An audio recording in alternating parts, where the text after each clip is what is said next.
So today we're going to talk about the ideals of the Romantic period. This is very important because every topic that you answer, you have to somehow tie it to the ideals of the Romantic period. So a big part of this lecture is going to be a lot of history, because without knowing the history, you're not going to understand these people and why they wrote what they wrote. Okay? Art is a transmission of people's values, beliefs, and their culture. And so if you, all of you, become artists, you will transmit to others your environment, how you grew up, and the place that you live. That will come out in your art. Okay, so let's talk about a little bit of history. We all know the French Revolution. The French Revolution is what got the thinking started, where people started to break away from everyday norms. They started to think outside the box. They started to think of new things, new ideas.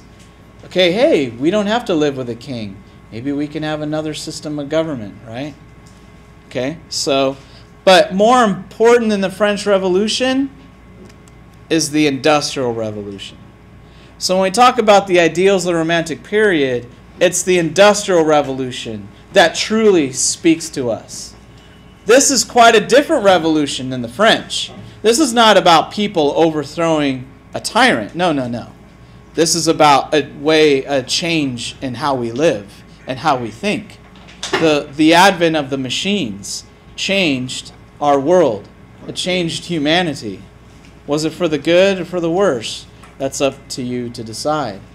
We are still living in the effects of the Industrial Revolution. There are countries in this world who have not gone through an Industrial Revolution, and they still live as people lived hundreds of years ago. Parts of India. Parts.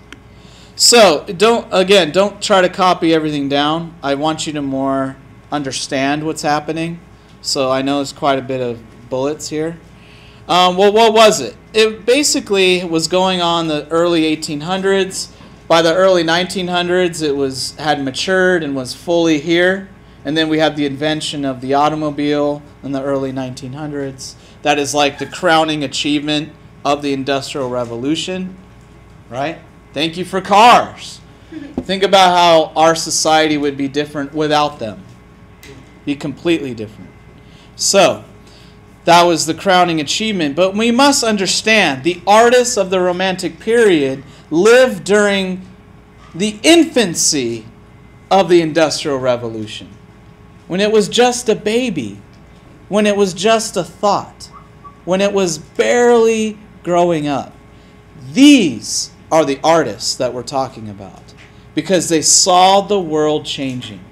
By the time the early 1900s, late 1800s happened, the Industrial Revolution was already here. There's no use talking against it. It's too late. The beast has already overthrown. So, they talked about other things during that time period. So the Romantics saw the dangers. Well, what was the revolution? First of all, the biggest change, energy was starting to come from things other than animals. You don't understand. That is revolutionary. For like 4,000 years, everything we did was powered by animals.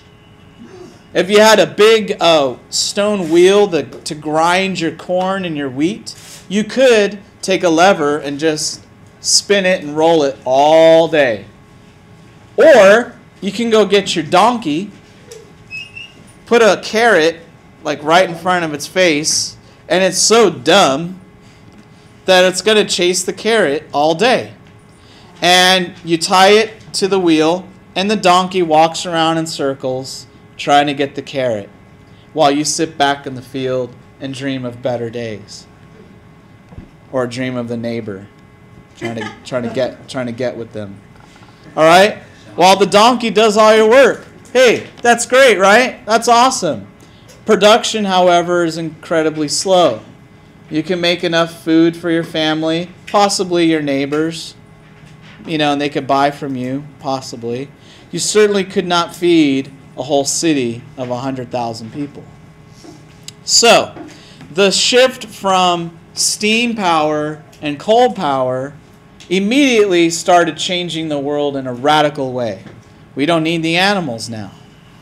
Industry grew 4 times faster. Okay? It was a profound technology. It transformed social classes. A higher standard of living was now possible for the common man. Back then, that wasn't possible. People didn't dream of being rich someday. It was impossible. It just never happened. Unless you were born into royalty, the chances of you becoming rich and powerful were none. Because first you'd have to break into that elite social class, and knowing that you're just a poor farmer, you have little chance. You don't have the upbringing, the way you talk, the way you move, the way you eat your dinner is not the same as they do.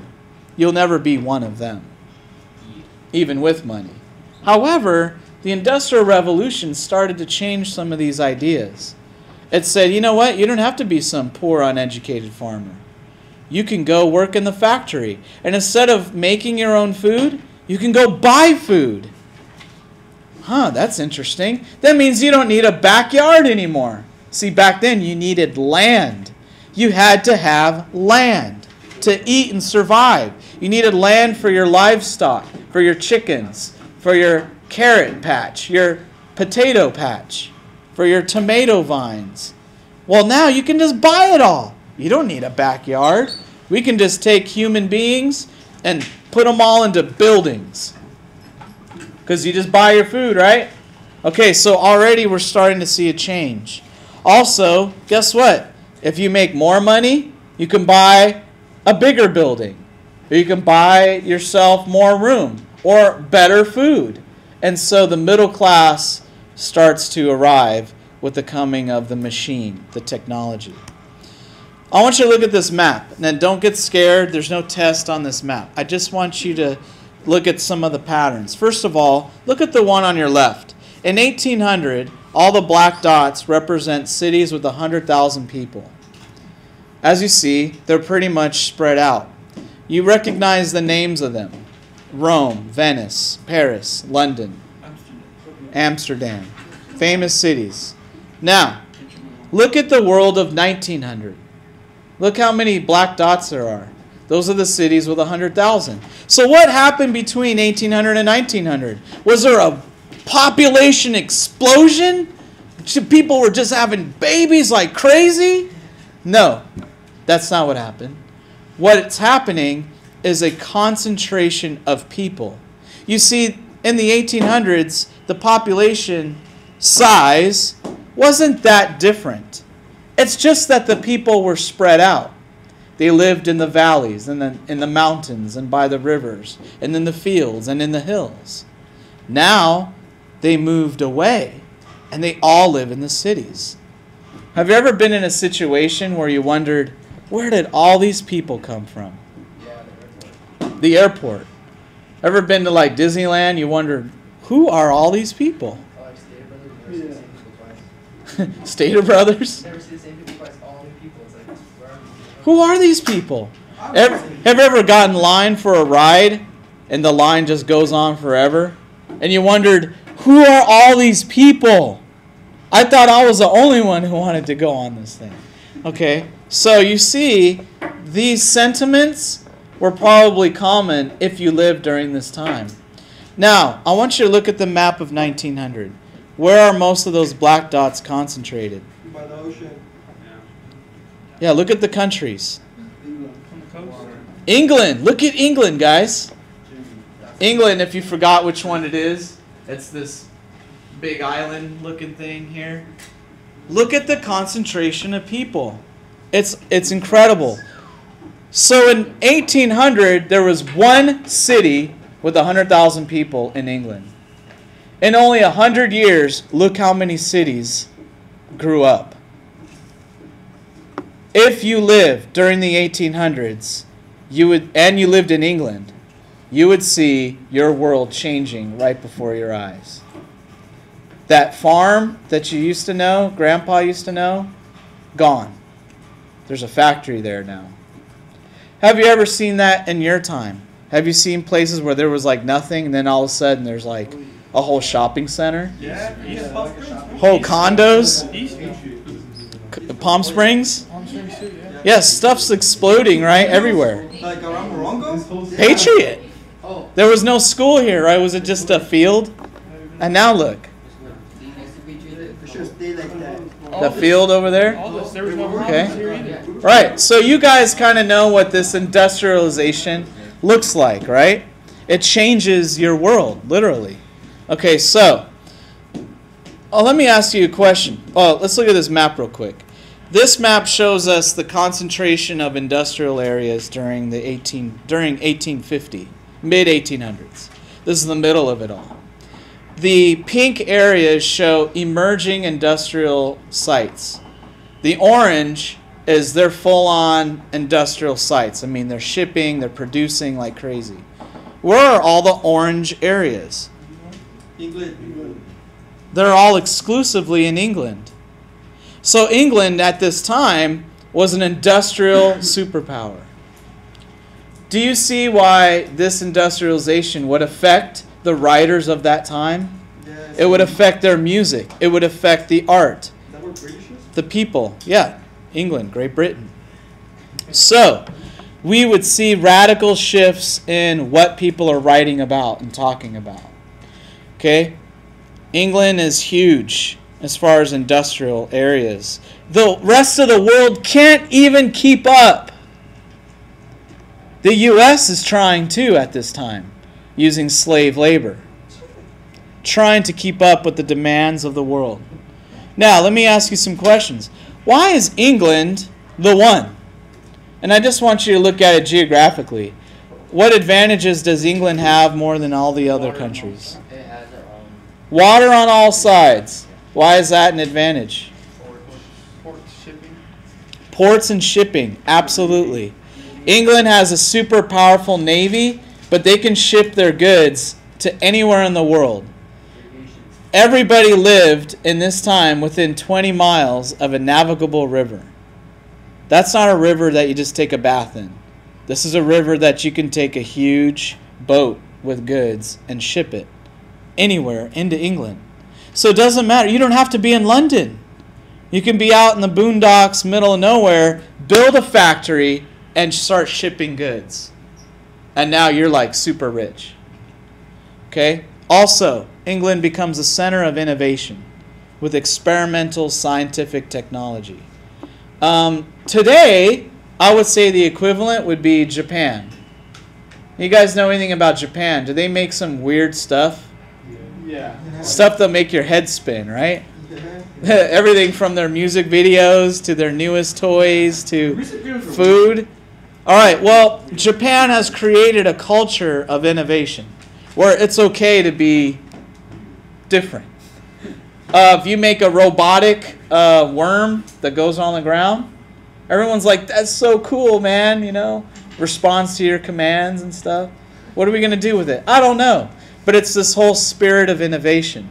And that eventually you can make something that is practical. Okay? So England had a similar spirit back in the 1800s. Does it have that spirit now? I don't know. I think they're a little more conservative these days.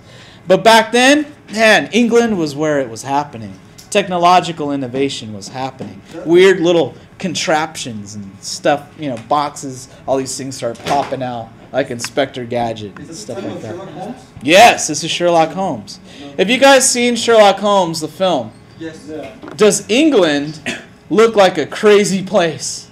Yeah. The city itself is a mess, right? Well, that's the Industrial Revolution right there. Now, I talked about some of the things of why England. I talked about a lot of these. Let's talk, for example, you used to have someone called a spinner, and they would create clothes, okay? Well, then they created a weaver. A weaver can do the work of 4 to 5 spinners. So this one machine has replaced 5 people. As we then increase the machines and start making better machines, we come up with something like the Jacquard loom, which looks very complicated, doesn't it? Yeah. But the amazing thing about this machine is if you just switch out a few parts, you can totally create a brand new product. So the whole concept of interchangeable parts is introduced. Now we can produce not only a lot of the same thing, but now we can produce a variety of different things at a fast rate. And now the Jacquard loom can replace 10 or 15 people. All you need is one person to operate the machine to do the work of many. And now you fill up a whole room with these. Now you're producing lots of products with very little human effort. Okay, so the loss of humanity is beginning to emerge. We don't need you. We have machines. Now, what an amazing machine. There's not a single microchip on this thing. Look at it. Doesn't it look like a wonder? All it is pieces of wood and pieces of metal. Pretty nice though, right? Pretty amazing. Okay, so what are the negative effects though of manufacturing? Number one, poor working conditions. We care so much about the distribution of this product, humanity takes sort of a step to the side. Do we see negative working conditions in other countries even today? Yes. China, big time. You know, all those iPhones, iPads you guys love? You have no idea what it takes to get those out to the world. The demand is so high. They can't even meet the demand. I'll give you an example. In one of the iPad factories, they were making, iPads, obviously, but the demand was so high, they could not make them fast enough. For every one iPad they made, they had a lot of people who wanted that one iPad. People were fighting for it. Okay, so how do they increase output? Well, they got more people to do it, right? So on the iPad, it has brushed aluminum on the back. So then it feels nice and smooth in your hand. Okay, and it's aluminum, it's not plastic, so it's a very high quality product. It's not easily scratched. If you drop it, it's not going to break in 100 pieces. It's a nice piece of technology, right? Well, humans have to brush the aluminum, so it's nice and smooth. All right, well, when you brush aluminum, it creates aluminum particles that go into the air. And they're so small, they're like microscopic practically, but you get enough of them, it creates a sort of cloud. It's an aluminum cloud. And these workers are working in the aluminum cloud. Hopefully they got masks on so they're not breathing it in. Otherwise, obviously, you're going to have all kinds of problems. Okay, so you got this aluminum cloud, and they have vacuums that vacuum it all up out of the room for safety, obviously. But they started to produce these iPads at such a rate that the vacuums could not keep up. And the aluminum cloud just got thicker and thicker. The workers were recognizable to everyone that they brushed aluminum because they sparkled everywhere they went. They had little aluminum in their hair, on their skin. You can't even get it out. I mean, you could scrub your skin, but there'll always be these tiny little specks of metal all over you. Did he cut you? Yeah. No, they didn't cut. They were just super small, but they reflect the light. Yeah, so maybe you get, they're vampires or something. So, Nice to meet you. hey, you guys hear a few months back about the explosion? Boom! Explosion in the iPad factory. Killed a lot of people. Injured and burnt beyond recognition, many others. Why? Because the aluminum cloud ignited. It's metal, after all. It combusted and boom. Then you heard 2 weeks later, another explosion in an iPad factory. This was not the work of terrorists. It was the fact that they were trying to meet the demand of the world's hunger for iPads and iPhones. Why don't you just make a bunch of them and then sell them? What's that? Like make a bunch of them slowly, like throughout each couple of years, and then sell them. That way, like there's a bunch. But No, they want money now. Want it now. So anyway, what I'm saying is the problems of these conditions, it's still happening today. And that's what was happening back then.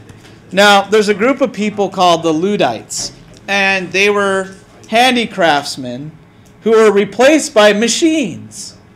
So you can imagine spending a lifetime learning this craft, and now you've been replaced by a machine. And so, oftentimes they would organize and they would try to stop the industry, and of course they were unsuccessful. Okay, obviously energy and transportation took place, changes there. Steam power, coal power. Wouldn't that be great if we can create energy through water? Yeah. We already did that. We've been down that road. That's called steam. Coal became a new source of energy. Those little black rocks, they've been around for thousands of years. We finally put them to good use. Only problem is, do you know what the problem with burning coal is? Yeah, air pollution is big. I mean, it produces this thick black smoke that just goes in the air, and everyone's breathing it in.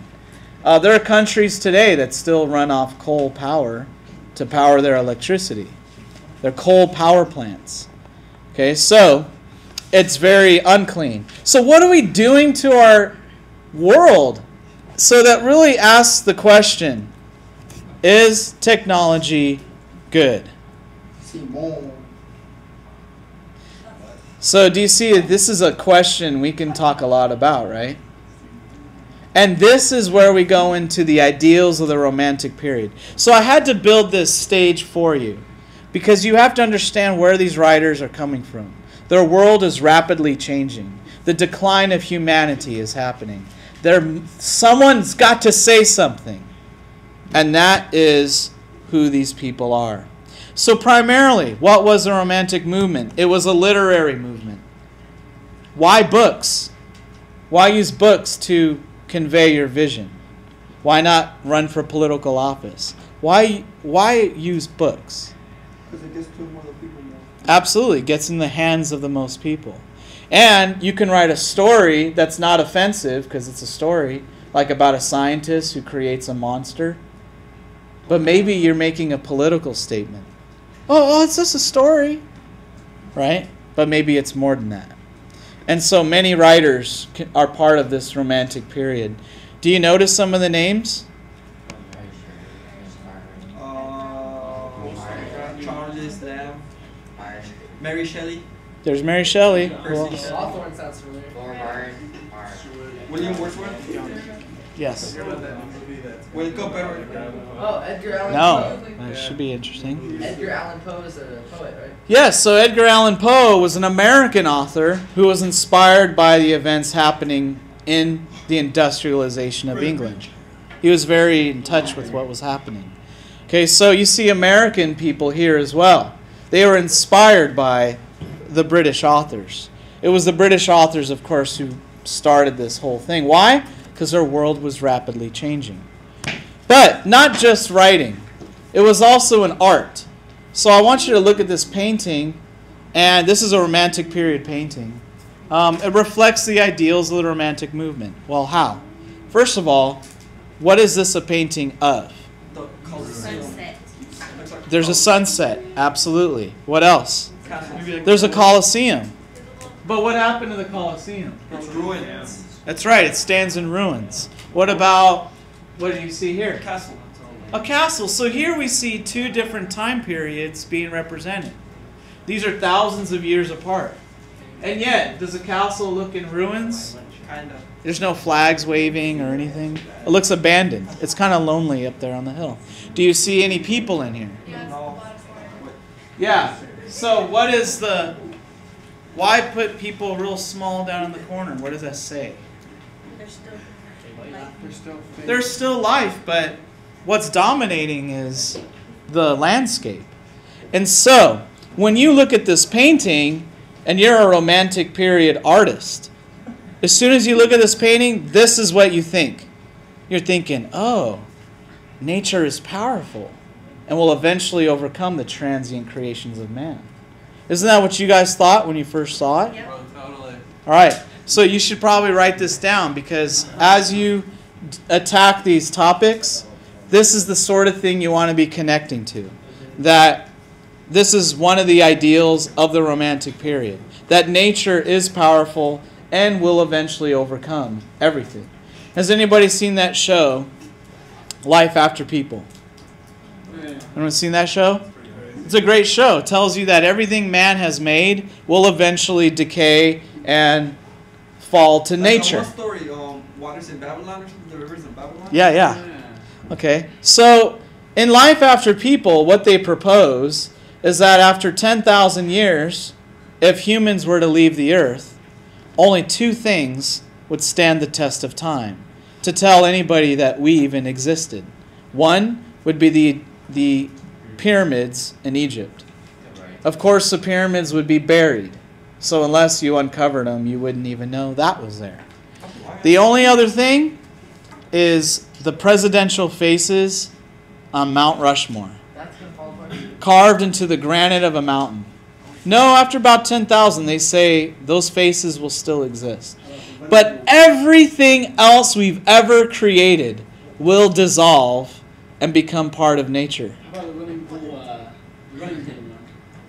The running bull? Yeah. Oh, they're trying to make some... Are they making it right now? Yeah, it's already made. The horse head is already made. So possibly. But I don't know if it's made in a granite mountain or not. It's made in a mountain, yeah. It's Made- bigger than Mount Rushmore. Whoa, Native American? Yeah. But isn't that kind of freaky? That in 10,000 years, what if aliens were to come and there's no sign of humans anywhere, except there's these four faces on a mountain? Who cares? We'll be dead. They're like, who the heck's this? And they're like, must be the gods. Yeah, that's right. Washington, the god. Exactly, we're the gods. Okay, so... The sexy god. Also, let's continue, guys. So the art also translates into architecture. You guys, do you recognize architecture as a form of art? Yes. Absolutely, right?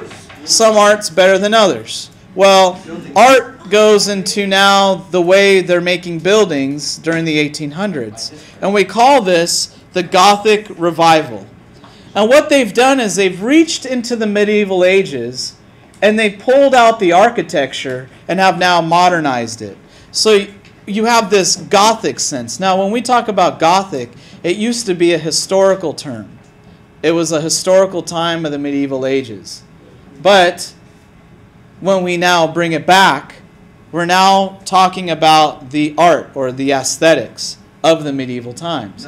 So we're not trying to build this for defense like they did in medieval ages. Now we're just building it because it looks cool. And we're bringing back God. And the way they made churches was so sort of gaudy, like God is over everybody. So the buildings were just oppressive.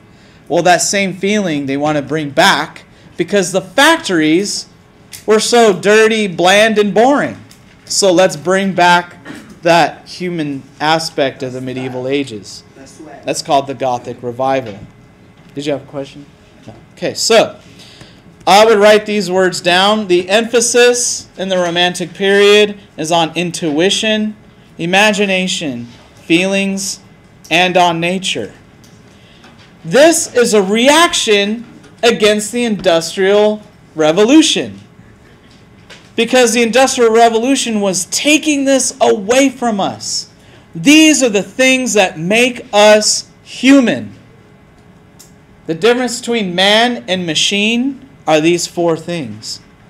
A machine does not have intuition. It only has what's been programmed. A machine does not have imagination. It can't imagine anything outside of its programming. It doesn't have feelings. You can maybe reproduce what looks like feelings, but it doesn't feel.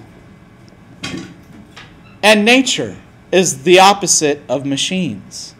Now, when they talk about nature, these are not tree-hugging hippies that say, yes, let's all become one with nature. No, no, no, no. It's the opposite. Man will never be one with nature. In fact, nature is something to be feared, admired, and respected. The words are trepidation, horror and terror, and awe. You know what? If you ever met somebody you thought was extremely attractive, would these feelings kind of describe how you might feel at their approach? There might be a little bit of trepidation there, right? Like, oh my gosh, oh my gosh. Here comes Justin Bieber. Oh my gosh, he's coming. Oh my gosh, he's looking at me. Is he looking at me? Is that how you felt when you saw your wife? So, the next, moving on, wild, you know, nature is like wild. It's untamed. Okay? We can't control it. No matter how much technology we make, nature will always trump the technology. And that's exactly what the Romantic period was about. And so in their writing, in their art, they're going to bring out a lot of nature, but they'll also show its savagery. And we see that in Frankenstein. Do we see them going on long walks, right? But in nature, we find the beast. So, what are the ideals of the Romantic movement? It's two pieces. It is the reaction against the Industrial Revolution, and it's a new appreciation for beauty, but beauty more in a very sinister way. Okay, and so that's basically the Romantic movement. Gothic, when we talk about Gothicness or Gothic whatever, it is the fusion of horror and beauty. If you take either one away, you do not have Gothic. If you take away beauty, all you have is horror. If there's no horror, all you have is basically romance. You know, beauty, love, romance. But if you have an element of horror, now we have something we can call Gothic. And so, the elements of a Gothic novel make sense. There's a sense of mystery. There's an appreciation for the supernatural, such as ghosts, haunted houses, the architecture, darkness, death, decay. Again, nature is more powerful than us. Death is a force more powerful than us. Madness, secrets. Also, we find in the Gothic novel these types of characters. Magicians, vampires, werewolves, monsters, demons, ghosts. The devil himself appears. Maniacs, villains. We find all of them in Gothic novels, showing that mankind is capable of this sort of darkness, right? Man's nature. Our nature is to be wicked, and so you find wicked people. Again, to make it Gothic, you have to have an element of romance or beauty in it. Okay, so a slasher film is like Halloween 2. That is not a Gothic film. There's really not a lot of beauty in it. You can say, well, there's a beautiful woman in it. No, that's just to make money. That's not Gothic. You see what I'm saying? Was there romance in the novel Frankenstein? Yes. Absolutely. There was some intense, passionate feelings. Now, maybe it was hard to really get, but it was there, especially with Elizabeth, right, and Victor and all of that. All that good stuff. Hey, you got Sappy and that whole thing, right? Okay. So, does this chart help make sense to you guys? Yes.